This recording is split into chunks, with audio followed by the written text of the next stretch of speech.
Bom dia, meu irmão, bom dia, minha irmã.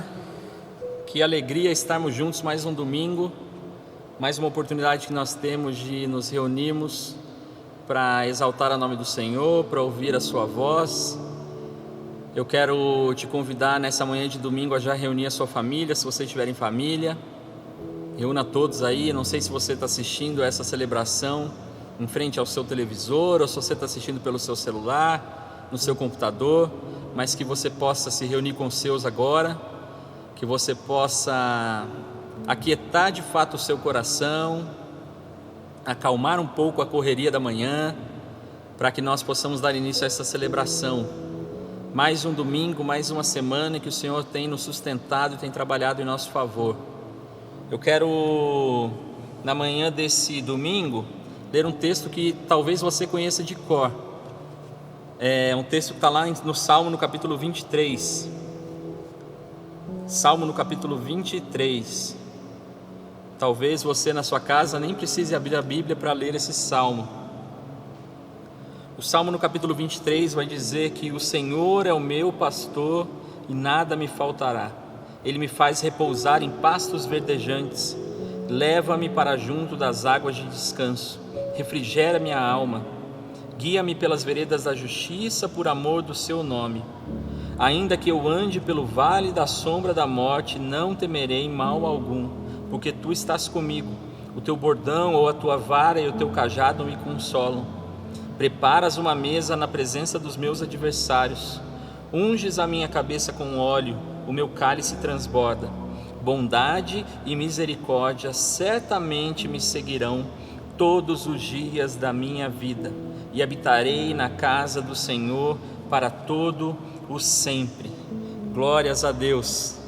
Nós conhecemos esse salmo, nós ouvimos esse texto desde que nós somos crianças na igreja, nós aprendemos a respeito dele na escola bíblica, nas aulas do culto infantil, e muitas vezes nós, por saber de cor, não nos atentamos muito para as palavras maravilhosas que o salmista nos deixa nesse texto. E eu quero nessa manhã de domingo, no início dessa nova semana, te animar através desse salmo tão conhecido e te lembrar nessa manhã que o Senhor é o nosso pastor. Ele é o meu pastor, Ele é o seu pastor. E o nosso pastor, esse texto vai dizer que Ele cuida de nós. E o nosso pastor, Ele nos faz repousar, Ele nos leva para junto às águas de descanso, Ele nos acompanha nos momentos de dificuldade, Ele nos traz refrigério. O nosso pastor tem cuidado de nós. O meu pastor e o seu pastor tem cuidado de mim e de você. Ele cuidou na última semana que passou, Ele cuidou no mês que nós estamos, Ele cuidou no ano, Ele cuidou durante toda a sua vida, e nessa nova semana Ele vai continuar cuidando de mim e de você. O nosso bom pastor tem nos protegido ao longo de toda a nossa vida, e nessa semana que está se iniciando, Ele vai continuar protegendo a minha e a sua vida. E nesse texto nós vamos ver que Deus transforma homens pecadores em ovelhas, um animal muitas vezes considerado tão frágil, para mostrar que na nossa fragilidade Ele cuida de nós, como um bom pastor. Não é como qualquer pastor, Ele cuida como um bom pastor. Que eu e você possamos nos lembrar disso nessa manhã de domingo, que eu e você possamos nos animar nessa palavra nessa manhã de domingo. O bom pastor cuida de mim, o bom pastor cuida de você. O bom pastor tem cuidado da minha casa, o bom pastor tem cuidado da sua casa. O bom pastor continuará cuidando das nossas vidas. Creia nisso, eu quero te animar nisso. Ele é o bom pastor e tem cuidado de nós. E quando nós entendemos esse texto do Salmo 23, eu trazia um devocional ali no grupo que a gente tem com os jovens essa semana, e nós falávamos a respeito do primeiro versículo desse salmo. Depois que nós entendemos tudo que está descrito aqui nesse salmo, que o bom pastor nos leva a um lugar tranquilo, que o bom pastor nos traz refrigério, que o bom pastor nos acompanha nos momentos difíceis, ainda que nós passemos pelo vale da sombra e da morte, momentos terríveis, Ele continua conosco. A sua vara e o seu cajado nos consolam, nos corrigem, nos admoestam, nos colocam no caminho. Quando nós entendemos tudo o que esse salmo está dizendo, nós podemos voltar para o primeiro versículo e entender que, porque o Senhor é o nosso bom pastor, nós não temos falta de nada. Eu não sei há quanto tempo você caminha com o Senhor, há quanto tempo você conhece esse salmo, mas eu posso confessar que por muito tempo eu interpretei esse primeiro versículo de forma errada. Eu entendia que nada vai me faltar, então tudo que eu quiser eu vou ter. E eu quero trazer para você essa reflexão nessa manhã. O nosso pastor não vai nos deixar faltar nada daquilo que nós precisamos. E porque nós temos esse bom pastor, nós não precisamos de mais nada. Essa é a interpretação que eu e você devemos fazer desse salmo. Ele é o meu bom pastor e por isso eu não preciso de mais nada. Ele é o meu bom pastor e por isso eu não tenho necessidade alguma, porque Ele tem suprido todas as minhas necessidades, com o seu amor, com o seu cuidado, com a sua proteção. Ele tem cuidado de mim e de você, e por isso, porque o Senhor é o meu pastor, nada me faltará. Todas as minhas necessidades e todas as suas necessidades são supridas no amor e no cuidado do Senhor pelas nossas vidas. Que nesse domingo de manhã você se anime nessa palavra. O Senhor é o meu pastor, o Senhor é o seu pastor e por isso nós não temos falta de nada. Muitas vezes nós iniciamos uma nova semana e logo no domingo, muitas vezes nós somos acometidos de diversas preocupações, porque nós nos lembramos que uma semana nova está começando. E apesar de nós dizermos que é um dia preparado para o Senhor, um dia separado para o Senhor, nós por muitas vezes passamos o dia do domingo já preocupados com o que vai acontecer na segunda, na terça, na quarta, e nós gastamos esse dia, não vemos esse dia passar porque nós estamos envolvidos nessas preocupações. Eu quero te animar por isso. Lembre-se nessa manhã, o Senhor é o seu pastor e nada vai te faltar. Se você talvez nesse momento está assistindo essa celebração e está preocupado na sua casa nessa manhã de domingo, fique em paz porque o Senhor é o seu pastor. O Senhor tem cuidado de você, o Senhor tem cuidado dos seus. Ele tem feito tudo de acordo com a vontade perfeita e agradável dele. E Ele faz isso por amor do seu próprio nome. Eu e você não merecíamos receber tamanha graça e tamanho amor e tanto cuidado, mas a graça e a misericórdia do Senhor tem nos alcançado e se renovado sobre as nossas vidas. E esse pastor, por mais que muitas vezes nós sejamos aquelas ovelhas que sempre estão tentando dar um jeito de fugir do aprisco ou ir por outros caminhos, esse bom pastor tem tido misericórdia da minha e da sua vida. Creia nisso nessa manhã, que todo desânimo, toda preocupação sejam lançados nessa manhã aos pés desse bom pastor. Lembre-se, Ele cuida de mim e Ele cuida de você. Que alegria nós podemos ouvir essa verdade mais uma vez. Talvez você já perdeu a conta de quantas vezes você já ouviu algo a respeito desse salmo, mas nessa manhã de domingo nós precisamos nos lembrar: o bom pastor tem cuidado de todas as coisas. O bom pastor não tem se esquecido de nós, Ele tem trabalhado em nosso favor. E o amor de Deus por nós é tão grande que Ele nos dá a oportunidade de mais um domingo nós nos reunimos, mesmo que virtualmente. Talvez todos os domingos você assista aí pelo seu aparelho ao culto, à celebração, e você vê as cadeiras, e você sente falta. Que alegria nós temos de podermos ter essa ferramenta que é o YouTube para continuar nos reunindo virtualmente. Por isso eu quero te animar. Nós temos ali no YouTube, ao lado aí da tela, um chat. Eu quero te animar a colocar o seu nome aí, dar a paz do Senhor, se comunicar com os irmãos, porque nós continuamos sendo uma comunidade viva. Nós continuamos sendo uma igreja viva. Então que você se encha de alegria nessa manhã, porque o Senhor tem algo preparado para mim e para a sua vida. Que você se encha de alegria nessa manhã, sabendo que Deus vai falar ao meu coração e vai falar ao seu coração.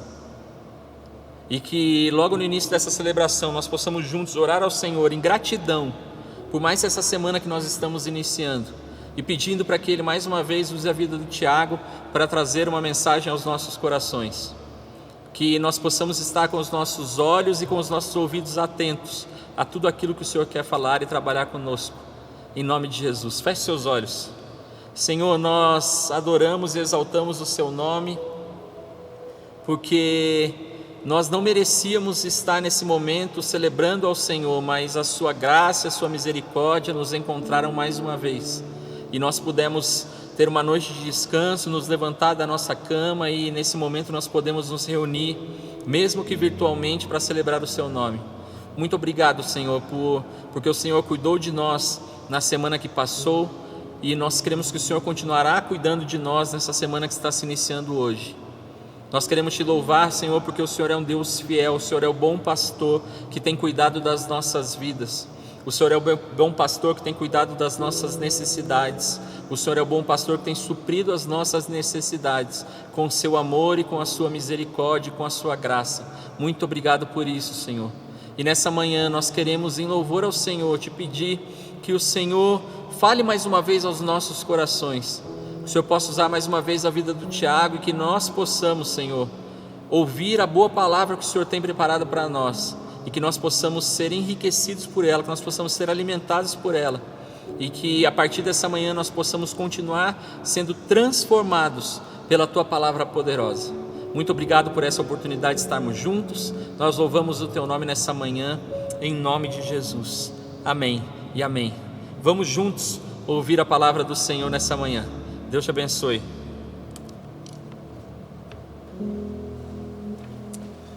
A paz do Senhor, irmãos. Que alegria, como o Lucas disse agora há pouco, estarmos aqui nessa manhã, no primeiro dia da semana. Dia esse que nós consideramos como o dia do nosso Senhor. E que alegria é, mesmo nesse período de distanciamento, em que nós estamos juntos virtualmente, que alegria é nós ainda guardarmos esse dia. Ao acordarmos no domingo, lembrarmos que esse é o dia do nosso Senhor, dia em que nós não apenas nos lembramos dele e da sua palavra, mas que nós o louvamos, que nós lembramos mais uma vez que as nossas vidas pertencem a ele e que ele está cuidando de nós. Então, nessa alegria, nessa manhã, eu já gostaria de pedir que você abrisse a sua Bíblia junto com a sua família na primeira carta de Pedro, lá no capítulo 4, nós leremos dos versos 12 ao 19. E enquanto você abre, nessa manhã, nós tentaremos à luz da palavra entender qual é o lugar do sofrimento na vida do cristão. Como é que nós conciliamos o sofrimento e a vida cristã? Como nós interpretamos o sofrimento à luz da palavra de Deus? Então vamos começar pelo verso 12. Amados, não estranheis o fogo ardente que surge no meio de vós, destinado a provar-vos, como se alguma coisa extraordinária vos estivesse acontecendo.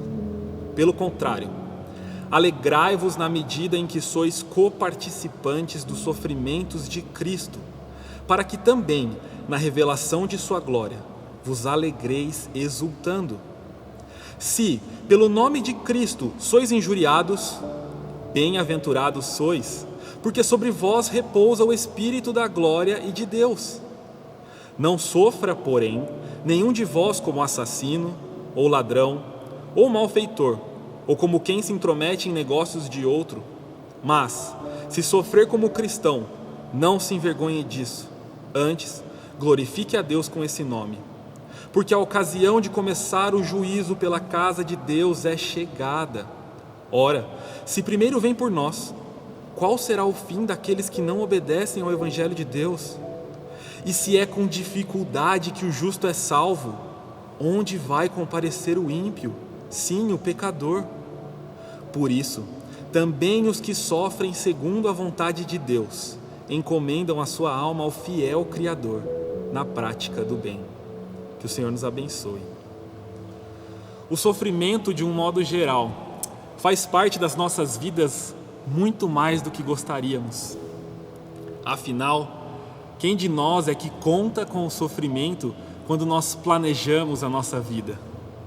Ou ainda mais, quem é que trata o sofrimento quando ele chega com naturalidade ou um coração tranquilo? Nós temos grande dificuldade em tratar desse assunto. Algumas vezes, porque parece que o sofrimento caminha num sentido contrário à vida cristã. E por outras vezes, temos dificuldade porque estamos inseridos num mundo em que o plano final de todos os nossos esforços é a felicidade e a satisfação.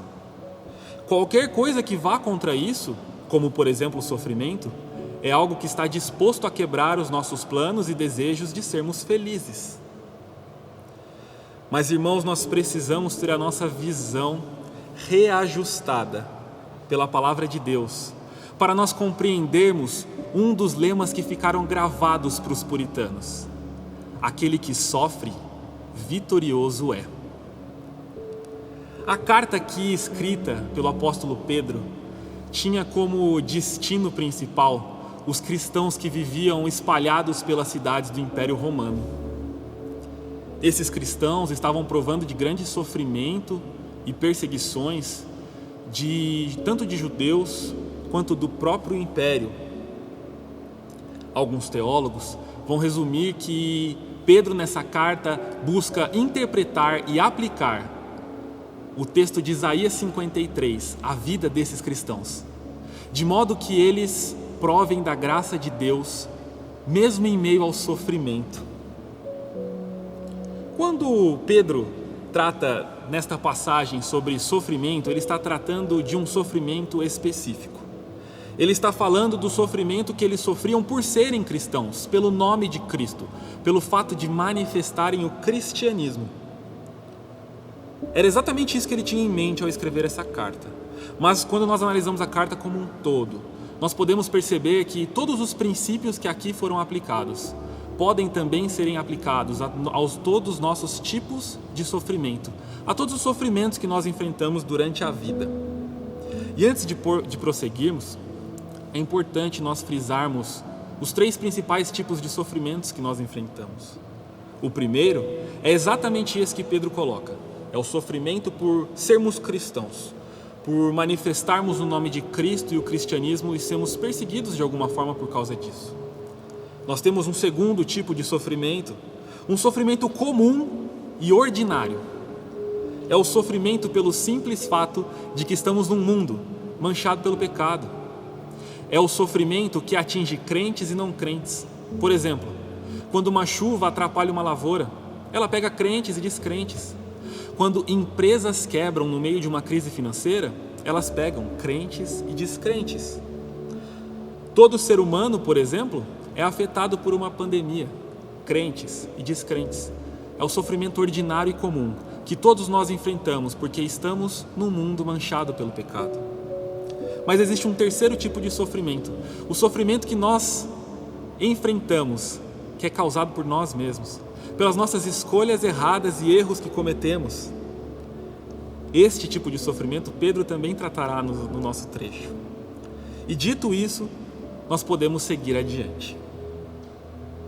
A cada novo sofrimento que eu e você enfrentamos, nossa ação imediata é recebê-lo com certa surpresa e já iniciar os questionamentos, não é mesmo?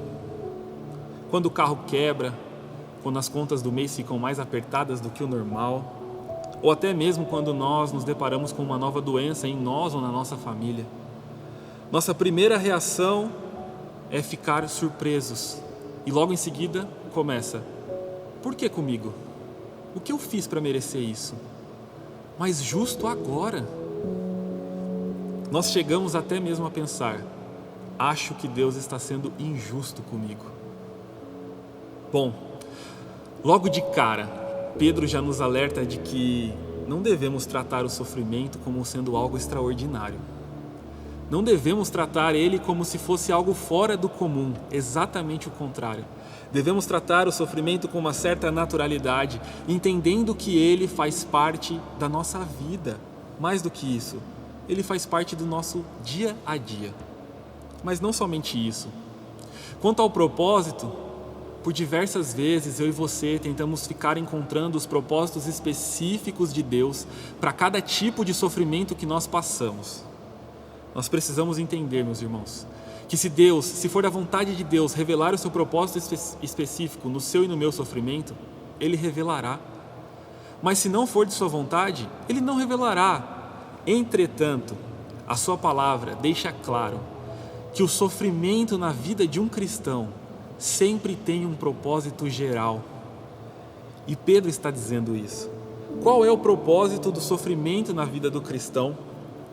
O verso 12 já nos apresenta que o sofrimento é destinado a nos provar.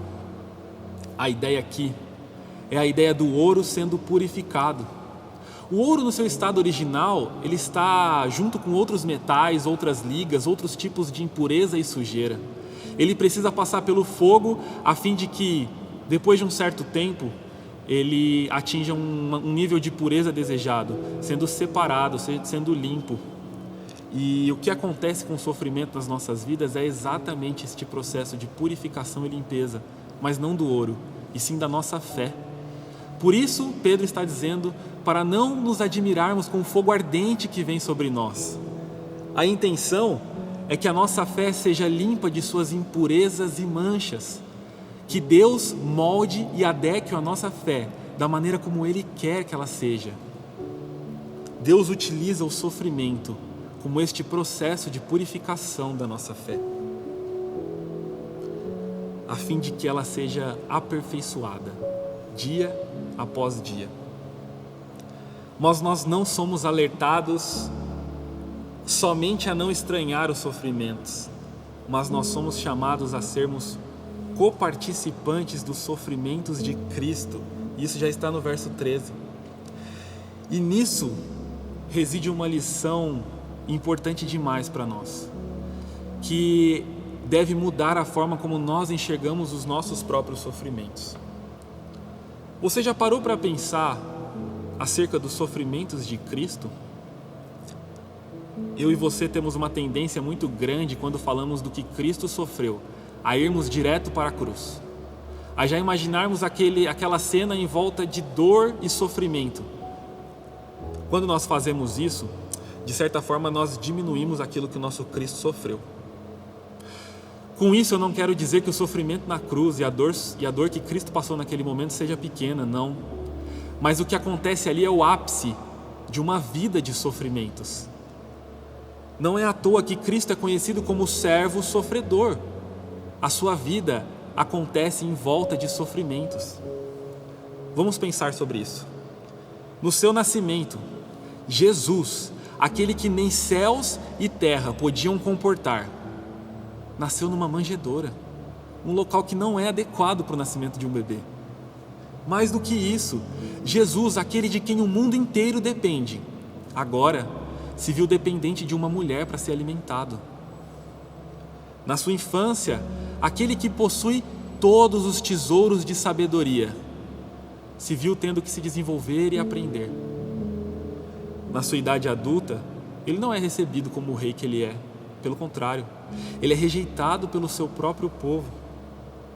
Ele viveu em pobreza. Ele reconhecidamente era um homem de dores.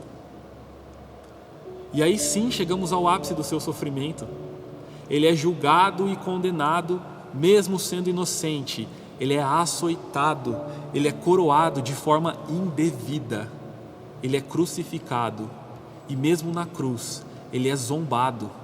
Ele é zombado inclusive nos seus ofícios, como o Cristo ungido de Deus. Ele é zombado como sacerdote, ele é zombado como profeta e ele é zombado como rei.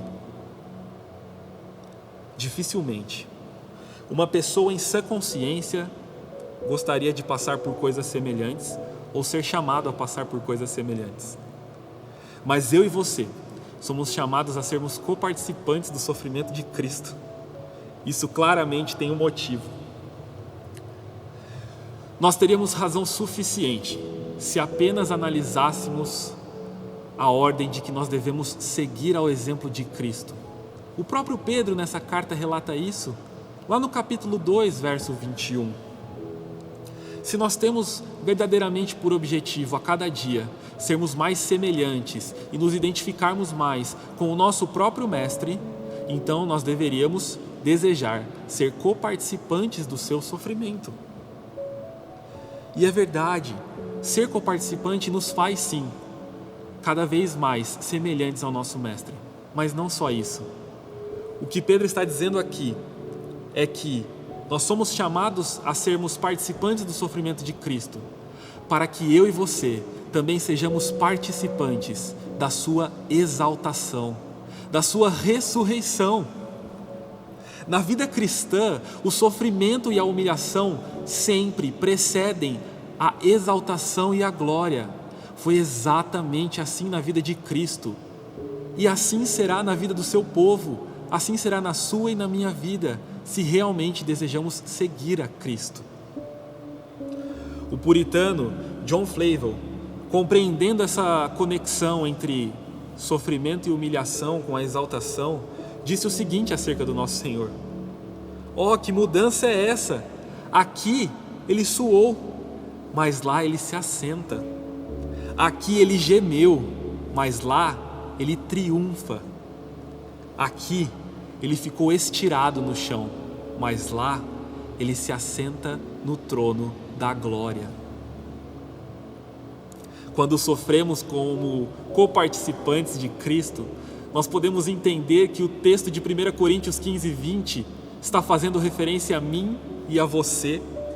Quando Cristo é apresentado como a primícia em sua ressurreição, significa que ele foi ressurreto como a primeira parte de um todo. Significa que ele está representando um todo. Sofremos com ele para também participarmos da ressurreição com ele. É exatamente o que Paulo diz em Filipenses, capítulo 3, versos 10 e 11. Eu quero participar dos sofrimentos do meu Cristo, para que eu também possa, de alguma forma, participar da sua ressurreição. Nós sofremos com ele para que verdadeiramente ele seja a nossa primícia, e eu e você sejamos contados dentro do seu povo. Quando nós chegamos ao verso 14, Pedro trata especificadamente do sofrimento por ser cristão, o sofrimento pelo nome de Cristo, o sofrimento por manifestar o cristianismo. E a regra que ele apresenta é essa: se você sofre por Cristo, você é feliz, porque o Espírito de Deus está em você. Se nós invertermos essa regra, continua sendo verdadeira. Se o Espírito de Deus está em você, você é feliz e sofrerá por Cristo.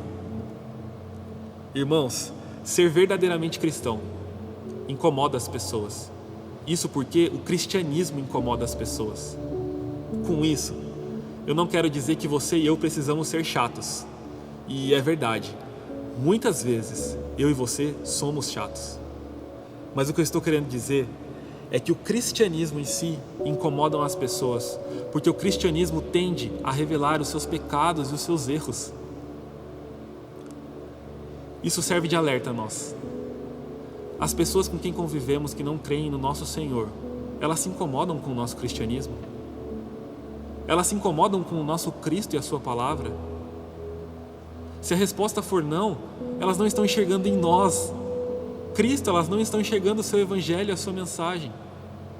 Isso precisa servir de alerta a nós. Martim Lutero já disse uma vez: se você não está sofrendo algo, qualquer coisa que seja por causa de Cristo, esteja em alerta. O sofrimento pelo nome de Cristo atesta a realidade do Espírito de Deus em mim e em você. Mas existe também o sofrimento que é consequência das escolhas que fizemos erradas ou dos erros que cometemos. E aí, irmãos, nós não podemos imaginar que Deus, de certa forma, trará os benefícios que foram até agora comentados por Pedro, quando o sofrimento é ocasionado pelos nossos próprios erros. Por exemplo, se você se envolver num acidente de carro porque estava numa velocidade acima do permitido, descumprindo as regras de trânsito, e então você ficou responsável pelos danos materiais daquele acidente, ou até mesmo respondeu criminalmente e será preso por isso, não há como esperar que os benefícios apresentados até agora também façam parte desse tipo de sofrimento. Não. Esse sofrimento, na verdade, precisa nos levar a uma outra coisa. Antes de aperfeiçoar a nossa fé, esse tipo de sofrimento deve nos levar ao arrependimento. Eu e você, quando cometemos erros e escolhemos de forma errada e sofremos por isso, devemos primeiro nos arrepender diante do Senhor, verdadeiramente. E após o nosso arrependimento, aí sim, se for da vontade de Deus, Ele usará também esse sofrimento para aperfeiçoar a nossa fé. E então chegamos aos versos 17 e 18. O tempo do juízo de Deus já se iniciou, é o que diz Pedro. E ele se inicia com a sua própria casa. Isso significa eu e você que cremos nele. Deus traz a nós seu fogo ardente a fim de nos provar desde já. E por isso todo o sofrimento que estamos passando cumpre o seu propósito, o propósito de Deus, de aperfeiçoar a nossa fé. Deus faz isso de forma que lá no final, para que ninguém, aqueles que não crerem no Senhor, cheguem a falar, mas aqueles que creram tiveram facilidades. De alguma forma eles tiveram privilégio, tiveram uma vida mais fácil. Não. Deus começou o julgamento pela sua própria casa. Nesse ponto, Jonathan Edwards acerta ao dizer: a terra é tudo de melhor que o ímpio provará, mas a terra também é tudo de pior que um cristão experimentará. Muitas vezes eu e você sentimos que nós acabamos sofrendo mais do que aqueles que não creem em Deus, não é mesmo? Isso é fato, isso acontece. Isso não deve ser motivo de tristeza, é exatamente o contrário. Isso deve ser motivo de alegria. Afinal de contas, Deus tem nos levado a um sofrimento agora e um sofrimento que tem fim. Vamos pensar em Cristo e no Sermão do Monte. Mateus capítulo 5, Cristo diz: felizes são aqueles que choram, porque estes serão consolados. Felizes são os que choram agora pelos seus próprios pecados. Felizes são aqueles que choram agora pelas dores deste mundo. Felizes são os que choram agora até mesmo pelos pecados dos outros, porque esses sim serão consolados eternamente. Estes são os felizes. Então, irmãos, o sofrimento para nós também é motivo de alegria. Isso não significa que você sofrerá sorrindo, mas isso significa que você sofrerá ciente do que Deus está fazendo através do seu sofrimento. Ao final, Pedro atesta que sofrimentos procedem da vontade de Deus. Isso não deve nos assustar. Isso não deve nos causar espanto. Nós devemos ter em mente sempre que na vida cristã o sofrimento precede a exaltação. E aqui, irmãos, não estamos falando assim: estou sofrendo agora e daqui a pouco o Senhor me exaltará. A exaltação que nos foi prometida é a exaltação que Cristo recebeu. É o final da jornada. Essa exaltação nos é garantida. É para essa exaltação que Cristo está nos preparando, que Deus está aperfeiçoando a nossa fé. E mais do que isso, podemos pensar então por que sofremos, afinal de contas o juízo começou por nós, nós não precisamos nos dar as boas práticas, as boas obras. Não. Exatamente o contrário. São as boas obras, a prática do bem. É isso que nos confirmará diante do nosso Deus, diante do fiel Criador. Fiel, a sua promessa não passará. Nós seremos exaltados com Cristo, Ele prometeu. E Ele é Criador. Se a sua vontade significa que nós passarmos por sofrimentos, assim Ele fará. Ele é Criador. Ele o pode fazer, somente Ele. Para concluirmos, os sofrimentos que passamos e provamos com grande frequência não devem nos deixar surpresos e nos assustar. Afinal, são exatamente esses sofrimentos que Deus usa para aperfeiçoar a minha e a sua fé. São esses mesmos sofrimentos que fazem eu e você sermos co-participantes de Cristo, tanto na sua morte, como na sua vida, como na sua ressurreição. São esses mesmos sofrimentos que atestam em mim e em você o Espírito de Deus. Espírito esse que nos carimba com um selo de confirmação, que ao final seremos exaltados como Cristo também foi exaltado. Mas eu gostaria, irmãos, de deixar uma consolação final. Por vezes, nós passamos por sofrimentos que parecem pesados demais.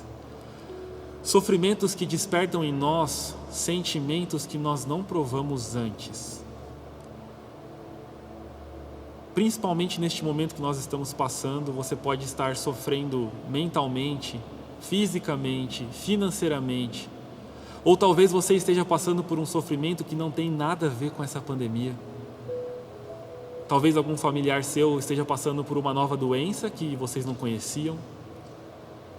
Talvez você esteja vendo seus filhos trilharem um caminho que você não gostaria. Não sei qual sofrimento você está passando. Mas existe uma consolação que é grande demais para qualquer tipo de sofrimento. E ela está lá em Hebreus, no capítulo 4, no verso 15, quando diz assim: porque não temos sumo sacerdote que não possa compadecer-se das nossas fraquezas. Antes, foi ele tentado em todas as coisas, à nossa semelhança, mas sem pecado. Cristo provou de todas as dores que eu e você já provamos ou poderemos provar. Cristo já sentiu cada sofrimento que você já provou ou um dia irá provar. Cristo já foi humilhado, até mais do que eu e você poderemos ser um dia nessa terra. Para deixarmos isso fixo em nossas mentes, eu gostaria de trazer uma imagem muito bonita. Em uma das crônicas de Nárnia, de C.S. Lewis, um garoto chamado Diggory se vê numa decisão extremamente difícil de ser tomada. De um lado, ele tem o leão, Aslan, que simboliza Cristo na história, pedindo a obediência dele. E do outro lado, ele tem a possibilidade de conseguir a cura para a doença da sua mãe. Ele tem uma difícil decisão a tomar, mas ao final, quando ele olha fixamente no rosto do leão, quando ele olha para os olhos de Aslan, ele vê que existem grandes lágrimas a brilhar. E naquele momento, ele percebe que Aslan é capaz de sentir a sua dor muito mais do que ele mesmo poderia provar. Irmãos, é exatamente isso que Hebreus está nos dizendo. Cristo é capaz de se compadecer de nós, porque Ele sofreu como nós e ainda sem pecado. Cristo se compadece junto comigo e contigo. Cristo chora junto comigo e com você. Assim como Ele chorou com a morte do seu amigo Lázaro. E mais do que isso, Cristo não apenas chora, Cristo age em nosso favor. Cristo intercede diante do Pai em nosso favor. Sabendo que Cristo se compadece e sabendo quem Cristo é, eu e você, no meio de um sofrimento, podemos dizer o seguinte: eu sei que Jesus Cristo é o Rei dos céus e da terra. E eu sei que neste momento Ele está assentado no seu trono. Portanto, tudo está bem. Ele está aperfeiçoando a nossa fé. Ele está confirmando em nós a ressurreição e a exaltação final. No meio do seu sofrimento, lembre-se, Cristo se compadece. Ele está sentado no seu trono, intercedendo por você. O sofrimento tem aperfeiçoado a sua fé. O sofrimento tem te levado adiante nessa caminhada, a fim de que, assim como Cristo, nós sejamos exaltados. Que juntos agora nós possamos orar em agradecimento ao Senhor pelos sofrimentos que nós temos passado e clamando a Ele que Ele nos ensine, que Ele esteja conosco, que Ele não nos deixe esquecer em cada momento que é Ele que se compadece de nós e intercede por nós, e que isso deve nos dar força suficiente para passarmos por todos os nossos sofrimentos. Senhor, nós clamamos a Ti, primeiramente te agradecendo, Senhor, te agradecendo porque mais uma vez a Tua palavra vem aos nossos corações e nos fere, mas esta mesma palavra vem aos nossos corações e cura. Essa mesma palavra nos traz consolo e conforto. Muito obrigado, Senhor, porque é o Senhor quem tem nos levado aos nossos sofrimentos. Muito obrigado porque através desses sofrimentos o Senhor tem cumprido a sua vontade e tem nos aperfeiçoado. Muito obrigado, Senhor, porque o Senhor tem se revelado a nós, de forma que mesmo diante do sofrimento, nós podemos reconhecer a Tua mão e perceber que é o Senhor quem tem agido em nosso favor. Senhor, nós te clamamos para que, quando os sofrimentos forem causados pelas nossas escolhas erradas e pelas nossas atitudes erradas, que o Teu Santo Espírito em nossos corações nos convença imediatamente e que nós venhamos a nos arrepender, Senhor. Que nós venhamos de uma vez por todas a nos arrepender das escolhas erradas em que nós insistimos em fazer com um coração pecador. E que, Senhor, nós clamamos a Ti pela Tua misericórdia, a fim de que esses sofrimentos também sejam convertidos ao nosso favor. Que através desses sofrimentos o Senhor também aperfeiçoe-nos. Que através desse sofrimento nós também sejamos contados como Teu povo. Senhor, não deixe o nosso coração esquecer que mesmo diante do sofrimento, nós temos um sumo sacerdote que se compadece de nós, que sofre mais do que nós podemos sofrer, que intercede por nós e que está conosco em cada momento. Que isso seja conforto e consolo aos nossos corações, Senhor. Que isso seja firme em nossos corações, até o dia em que nós seremos exaltados com Cristo, até o dia em que nós também provaremos da Sua ressurreição e seremos consolados eternamente. Em nome de Jesus. Amém. Amém. Amém. Glória a Deus por essa palavra poderosa. Aquele que sofre, vitorioso é. Que o nosso Senhor Consolador possa estar conosco também nesses tempos de sofrimento. Glória a Deus. Quando o Tiago ministrava, eu me lembrava de Paulo, que vai dizer 2 vezes. Ele vai dizer em Romanos, depois ele vai confirmar em Timóteo, né? Porque às vezes a gente está ouvindo essa palavra, a gente fala, mas e se eu morrer? Se nós morrermos com Cristo, certamente viveremos com Ele. Glória a Deus por essa palavra. Nós continuamos incentivando você a seguir contribuindo com essa comunidade, com a nossa igreja. Você que contribui com seus dízimos, com as suas ofertas, nós dissemos isso nas semanas passadas. A igreja continua sendo cuidada, a igreja continua viva, os pastores continuam atuando, trabalhando, apacentando, e que você possa continuar, que eu e você possamos continuar sendo fiéis também com os nossos dízimos e as nossas ofertas. Como já tem sido avisado ao longo desses quase 3 meses que nós estamos seguindo nessa metodologia de cultos, de segunda a sexta-feira, a nossa igreja está aberta no período da manhã e no período da tarde, para que você que deseja trazer o seu dízimo, a sua oferta presencialmente, possa vir até aqui. E se você deseja contribuir com seus dízimos e as suas ofertas pelo seu aplicativo do seu banco ou através do seu computador, você também pode encontrar no link ali da nossa comunidade as formas de contribuir, o número da conta, e que nós possamos seguir fiéis, porque o Senhor tem sido fiel para conosco. Eu deixei anotado aqui alguns pontos importantes. Nós continuamos nesses dias as nossas celebrações virtuais, as nossas celebrações online, e como o pastor disse na última celebração de domingo, nós estamos atentos ao que está acontecendo na nossa cidade, no nosso estado, para que as decisões possam ser tomadas com relação à volta das nossas celebrações presenciais. São decisões importantes, difíceis e que exigem zelo, e é isso que nós temos visto da parte da liderança da nossa igreja. Graças a Deus por isso, que Deus seja louvado pela vida dos nossos pastores, que têm cuidado das nossas vidas e com zelo e preocupação tem tomado as decisões referentes ao retorno ou não dos trabalhos presenciais.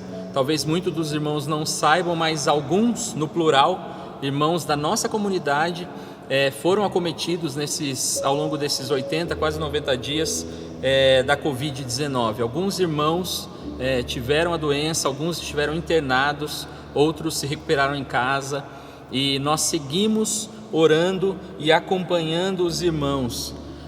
Você talvez tenha percebido que o nosso pastor não está conosco hoje. O pastor José Luiz, como nós já dissemos algumas celebrações atrás, essas celebrações elas têm sido gravadas e transmitidas, né? Nós tivemos aqueles problemas de conexão nas primeiras celebrações, então hoje nós estamos aqui e gravando essa celebração, e o pastor está acompanhando a diaconisa Anice, a dona Anice, no meu caso a avó Anice, a nossa avó, a mãe do pastor José Luiz. Ela se sentiu mal no começo da semana e também foi diagnosticada positivo para a Covid. E ela está internada ali em São Paulo. Nesse momento, nós estamos acompanhando, recebendo notícias ali dos médicos e dos pastores que estão ali acompanhando. Então os pastores estão nesse momento se deslocando, chegando ali em São Paulo para uma visita. Eu não sei também quem tem esse tipo de informação, mas as pessoas que estão acometidas de Covid não podem ficar nem acompanhadas no hospital. Então os pastores estão ali nesse acompanhamento diário, mas de poucos minutos, e virtualmente tendo contato para saber como está a situação. Então nós queremos pedir para que os irmãos coloquem em oração também a vida da dona Anice, a diaconisa Anice, que por tantos anos tem também, ela fala que ela é membro dessa comunidade também. Ela mora ali em Arujá, na Grande São Paulo, mas ela fala que é membro da nossa comunidade também, porque sempre que ela pode, ela está presente. E nós seguimos dessa forma, é por isso que nós somos uma comunidade. Nas últimas semanas nós oramos pela dona Elza, a avó da Cris do Lois, que estava enferma, que se recuperou, graças a Deus. Nós oramos também pela irmã Rosalina, a avó Rosalina, que passou por uma cirurgia também nessa semana passada, está se recuperando agora já em casa. Deus seja louvado, porque Ele tem conduzido e cuidado de todas as coisas. E a minha e a sua oração fazem parte disso também, porque o Senhor se agrada em que nós estejamos orando uns pelos outros, clamando uns pelos outros. Também nessa semana, o nosso avô, por parte de mãe, o vô Toto, o pai da pastora Valquíria, da diaconisa Maria Angélica, ele foi acometido também de um AVC e está ainda internado nesse dia. E nós também pedimos oração pela vida dele, para que a obra do Senhor se cumpra na vida e na casa dele. Nós cremos que o Senhor tem trabalhado em nosso favor. E como é bom nós ouvirmos uma mensagem como essa, num domingo de manhã, e nós podemos dizer: que bom que por alguns momentos nós temos sofrido, porque nesses momentos Deus tem trabalhado no nosso interior, Deus tem transformado a nossa vida, o nosso caráter, e tem nos feito crer mais nele. Porque a verdade é que quando nós estamos bem e tranquilos, nós muitas vezes falhamos, nós nos esquecemos do Senhor, nós nos acomodamos nas situações, mas que nós possamos sempre nos lembrar de orar pelos irmãos da nossa comunidade. Não chegou ainda outros nomes de irmãos para oração, então que você possa deixar anotado aí: a dona Anice, diaconisa Anice, o seu Benedito, o vô Toto, o senhor Toto, que você possa colocar eles nas suas orações, e que o Senhor continue cumprindo a sua vontade, que é perfeita e poderosa. Ele está no controle de todas as coisas, e nós queremos te incentivar a isso. Continue orando por todos os irmãos da nossa comunidade. Eu me lembro que no último domingo que eu fiz a abertura, eu falava a respeito disso. Eu não sei se você ainda se lembra das pessoas que sentavam ao seu redor, mas como é importante a cada dia, nesse tempo de isolamento, de distanciamento, nós seguimos orando uns pelos outros, nos lembrando dos nossos irmãos. Alguns irmãos, como tem acontecido com os meus avós, têm sido acometidos de enfermidades físicas. Outros irmãos estão passando por dificuldades emocionais, espirituais, financeiras. Eu e você podemos fazer algo para ajudar os nossos irmãos. Nós podemos dobrar os nossos joelhos, nós podemos clamar ao Senhor para que Ele entre com providência, para que Ele continue operando, para que Ele continue cumprindo a sua vontade sobre a vida desses. Eu não sei se nessa semana você separou um tempo para orar pelos seus irmãos que fazem parte dessa comunidade. Na sexta-feira nós recebemos um vídeo nos grupos do WhatsApp, ali o pastor Reginaldo nos convocando a seguir orando nesse sentido, orando pela nossa nação, orando pelos nossos governantes, orando pela situação na nossa cidade e orando pelos irmãos da nossa comunidade. Nós precisamos fazer isso, é isso que é ser comunidade. Eu não posso falar que eu faço parte de uma comunidade se eu não me preocupo, se eu não dedico tempo de oração pelos meus irmãos, se eu não me preocupo como está a saúde física, emocional, espiritual, financeira dos meus irmãos. Isso não é ser comunidade. Se eu não me preocupo com isso, eu não estou sendo comunidade. Mais do que fazer parte ou escrever ou dizer para os outros que nós fazemos parte de uma comunidade, nós precisamos ser igreja nesse tempo. Nós precisamos de fato orar uns pelos outros. E falando em ser igreja, eu quero te convidar, te convocar, te incentivar nessa semana também a orar pelos nossos pastores, os nossos líderes, Muitas vezes eu comentava aqui antes do início dessa gravação que a gente se esquece que os pastores também passam por momentos de dificuldade, os pastores também passam por momentos de lutas, de aflições. Muitas vezes nós recorremos a eles, né, para pedir: pastor, ora pela gente. Nós ligamos aqui na igreja, nós falamos com os pastores, mas que nesse tempo eu e você também possamos ser instrumentos para abençoar a vida dos nossos pastores. E como nós podemos fazer isso? Orando por eles.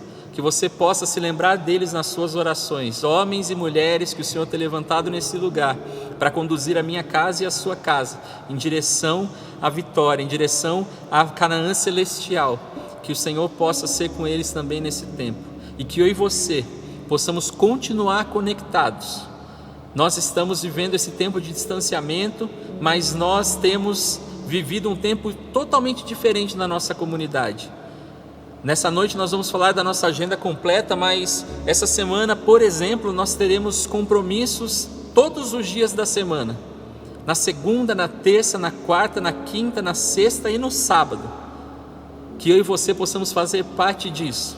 Que você possa estar atento ali aos comunicados que são enviados nos grupos, que são disparados nas redes sociais, postados ali, que você possa participar das programações. E hoje à noite, às 7 horas da noite nesse domingo, que vocês possam se preparar para mais uma vez nós celebrarmos juntos ao Senhor. Nós sabemos que por costume, alguns falam: não, eu já participei da celebração da manhã, eu não preciso participar da celebração da noite. Nós precisamos estar na presença do Senhor em todo o tempo, independente de ter a celebração ou de não ter a celebração. Por isso eu te convido nessa noite, 19 horas, que você possa de fato se preparar para a celebração, para celebrar ao Senhor. Que você possa mais uma vez, como você tem feito nessa manhã, reunir a sua família, porque nós cremos que o Senhor vai continuar falando aos nossos corações. Eu tenho certeza que você aí na sua casa, assim como eu que estou aqui, fui abençoado com a palavra que o Senhor trouxe através da vida do Tiago. Que Ele recompense a vida do Tiago, a casa do Tiago, continue cuidando ali do Tito que está chegando, continue conduzindo todas as coisas. O Senhor tem sido maravilhoso. Ele tem usado homens, mulheres para falar a sua palavra aos corações dessa comunidade. E que eu e você continuemos firmes. Que nessa tarde de domingo você possa almoçar com a sua família, ou se você estiver sozinho, que você possa ter a sua refeição, que você possa tirar um tempo de descanso ou de momento ali de família, reunir todo mundo, mas que às 19 horas eu e você possamos estar juntos para ouvir mais uma vez a voz do Senhor. E que você também possa compartilhar essa mensagem com seus familiares, com seus amigos. Convide-os para entrar ali às 19 horas no nosso canal do YouTube, para que eles possam também participar dessa celebração e ser abençoados, não por uma placa, não pela CIEB, mas pela palavra do Senhor que continua sendo proclamada nesse lugar. Que o Senhor te abençoe e te guarde, que Ele faça resplandecer o seu rosto sobre ti, que Ele tenha e continue tendo misericórdia de ti, que sobre ti Ele levante o rosto sobre nós e Ele nos dê a paz, não somente hoje, mas para todo sempre, e amém. Que Deus te abençoe, um bom domingo, e nós nos vemos novamente às 19 horas.